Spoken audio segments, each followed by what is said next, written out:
George Kilpatrick, new inspiration for the nation, celebrating stories of success and achievement, the positive contributions of African Americans from all walks of life. On this day, I'm thinking about showing up. I was having a conversation with a friend of mine the other day, and what she said to me was, whenever you want to get something done, put your best effort forward. And often that best effort means showing up. See, it's very easy to email, text, or get on the phone.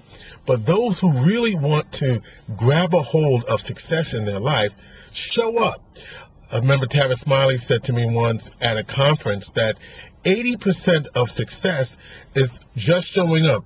He shared with us how he was able to secure his position as anchor of his show on BET.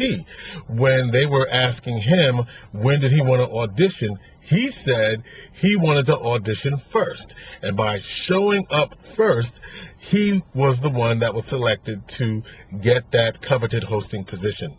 So many of us can take advice from that. You've got to show up. We've all got to show up, not only for the things that we want, but we have to show up in our own lives so that we can get the success that we want and live our own sweet lives. Showing up is 80% of success. The 20% is the work that you got to put in once you're there. So show up today and have new inspiration for the nation with GK, George Kilpatrick.